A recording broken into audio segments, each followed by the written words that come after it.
बिस्मिल्लाहिर्रहमानिर्रहीम।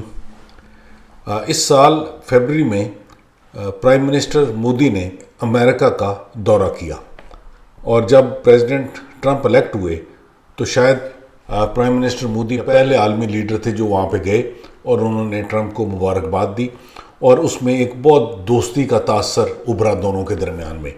President Trump ने कहा था कि Modi is a great friend, इसी तरह मोदी ने भी कहा कि ये हमारे बहुत अच्छे दोस्त हैं। उस वक़्त से लेके इंडिया ने और मोदी ने अमेरिका पर और ख़ास तौर पर प्रेसिडेंट ट्रंप पर बहुत इन्वेस्ट किया, लेकिन सिर्फ 5 से 6 माह के अंदर अंदर हालात ने ऐसा पलटा खाया है कि इंडिया एक साइड पर है और अमेरिका दूसरी साइड पर है और लगातार अमेरिकन प्रेसिडेंट ट्रंप इंडिया के खिलाफ बयान पर बयान दागे जा रहे हैं और ये गोलाबारी बिल्कुल कम होने को नहीं आ रही। तो ये एक नई सिचुएशन अजीब सी क्रिएट हो गई है और प्राइम मिनिस्टर मोदी को एक बड़ी डिफ़िकल्ट सिचुएशन में इसने ला खड़ा किया है। उन्होंने इन पर बहुत इन्वेस्टमेंट की थी, लेकिन आज रिज़ल्ट उसके बिल्कुल उलट निकल रहा है। और वैसे ये मोदी के साथ कई जगहों पर हुआ है। उनके बहुत सारे एक्शन पिछले कुछ अरसे से जो एक्शन करते हैं उसके रिज़ल्ट टोटल अनएक्सपेक्टेड निकलते हैं और बड़े उलट निकलते हैं, जिससे न सिर्फ उनका नुकसान होता है बल्कि इंडिया को भी बहुत बड़ा सेटबैक होता है। और यही अमेरिका भारत रिलेशनशिप में हो रहा है।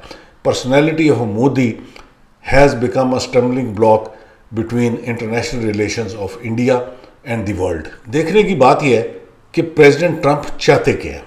अगर पिछले हालात को, पिछले वाक़यात की सीक्वेंस को देखा जाए तो प्रेसिडेंट ट्रंप ने फरवरी में इन्हें मोदी साहब को एक ग्रेट फ्रेंड डिक्लेयर किया था। उसके बाद आज तक ब्रिक्स की एक कॉन्फ्रेंस हुई है, बल्कि ब्रिक्स में इंडिया प्रेसिडेंट सेलेक्ट हुआ है। ईरान और इजराइल की 12 रोज़ा जंग हुई है, पाकिस्तान और भारत की जंग हुई है और दुनिया में कुछ ट्रेड अलायंसेस बन रही हैं। और सबसे important cheese American point of view से ये है कि उन्होंने दुनिया के ऊपर एक बहुत हैवी टैरिफ्स का रिजीम लॉन्च किया है और हर मुल्क से अलग-अलग नेगोशिएट कर रहे हैं।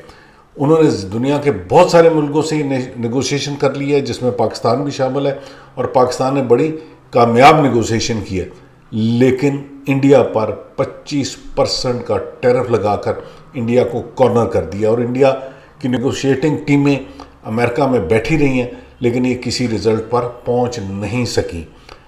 उसकी बहुत सारी वजूहत हैं। कुछ वजूहत तो प्राइम मिनिस्टर मोदी का ज़ाती एक्शंस हैं और कुछ वजूहत हैं जो अमेरिका इंडिया को ओवरऑल प्रेशराइज करना चाहता है। अमेरिका इंडिया से क्या चाहता है? प्रेसिडेंट ट्रंप ने चंद बातें बहुत क्लियर करके बता दी हैं। नंबर 1, उन्होंने इंडिया को कहा कि ब्रिक्स या क्वाड, अगर ब्रिक्स में जाना है तो फिर यही होगा। ब्रिक्स के अंदर प्रेसिडेंट ट्रंप ने बड़ा क्लियर कहा है कि ब्रिक्स जो सा है डॉलर को अंडरमाइन कर रहा है, डॉलर को थ्रेट कर रहा है और उसने कहा this is not acceptable to me. That means कि अगर इंडिया ब्रिक्स में बैठेगा और प्रेसिडेंट ट्रंप समझते हैं कि ये डॉलर के लिए थ्रेट होगा, उन्होंने बड़ा क्लियरली कह दिया ये मुझे एक्सेप्टेबल नहीं है। सो ये होगी एक चीज़। दूसरी, उन्होंने इंडिया को बड़ी क्लियर डिमांड दी है कि आप अपना डेयरी और एग्रीकल्चर सेक्टर अमेरिकन एक्सपोर्ट्स के लिए खोलें। मोदी साहब ये खोलने को तैयार नहीं है बिकॉज इसमें उनका वोट का प्रॉब्लम है। ऑल्दो मोदी साहब is not a great friend of farmers.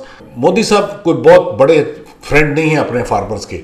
अगर आपको याद हो कि पिछले सालों में जब से मोदी साहब हुकूमत में हैं, फार्मर्स ने बहुत बड़ा प्रोटेस्ट दिल्ली के करीब रखा, कई महीने वहाँ बैठे रहे। वजह क्या थी कि मोदी साहब एक कॉरपोरेट सिस्टम ला रहे थे जहाँ पे फार्मर्स को डर था कि उनकी ज़मीनें बड़ी कॉरपोरेट कंपनियाँ आएंगी, वो हथिया लेंगी और उनको उनका जो रिक्वायर्ड रिटर्न है वो नहीं मिलेगा। अब अमेरिका प्रेशराइज कर रहा है कि उसके लिए खोलें। अगर अमेरिका के लिए खोलते हैं तो उधर से तो और भी बड़ी कॉरपोरेट कंपनियाँ आएंगी और वो इंडिया के एग्रीकल्चर को खा जाएंगी। तो इसलिए मोदी साहब का स्टैंड ठीक है, लेकिन मोदी साहब का स्टैंड में एक वीकनेस है कि वो खुद फार्मर्स के ज़्यादा दोस्त इन एनी केस नहीं है।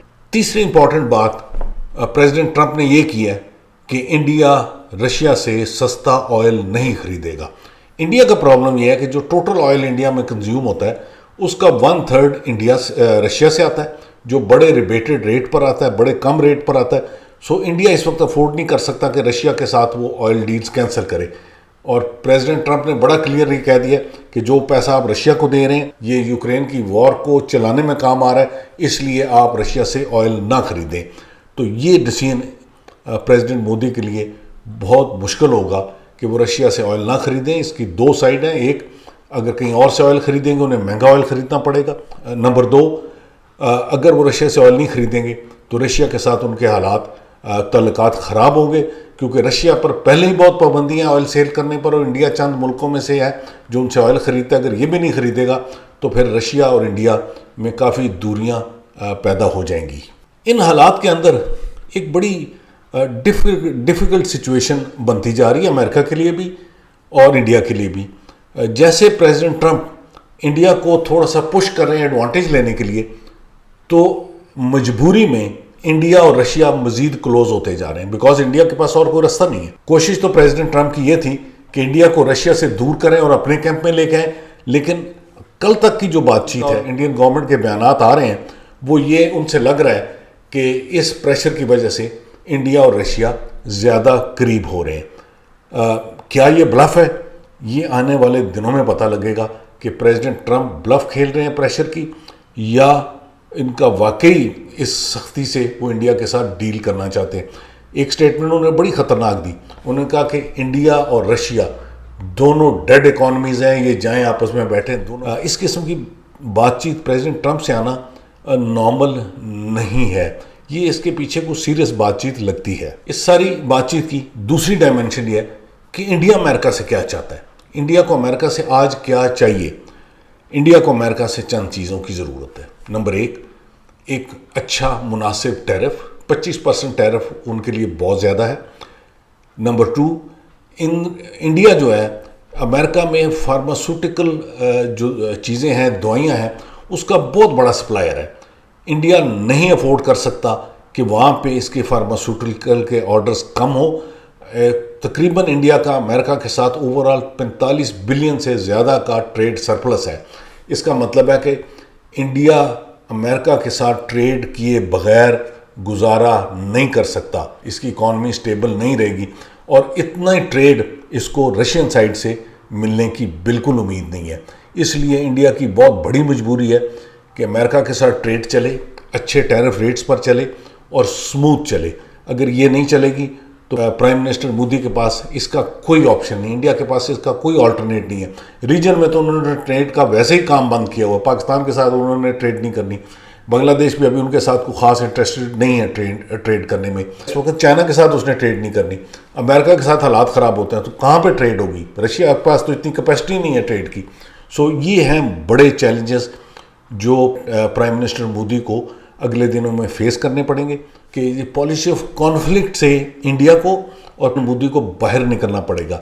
ये जो पॉलिसी ऑफ कॉन्फ्लिक्ट है इनकी, ये अंदरूनी तौर पे भी इनके हालात ख़राब कर रही है, कश्मीर में हालात ख़राब कर रही है, मुसलमानों के साथ हालात ख़राब कर रही है, नेबरिंग कंट्री के साथ, बांग्लादेश के साथ, पाकिस्तान के साथ, नेपाल के साथ, सबके साथ हालात ख़राब कर रही है।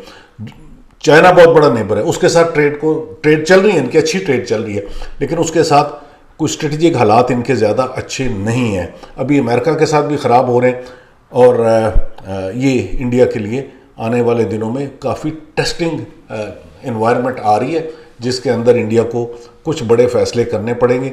देखते हैं कि इंडिया इस सिचुएशन से कैसे निकलता है, इस सिचुएशन को कैसे हैंडल करता है। बहरहाल प्राइम मिनिस्टर मोदी के लिए चैलेंजिंग टाइम्स हैं ये। Thank you very much.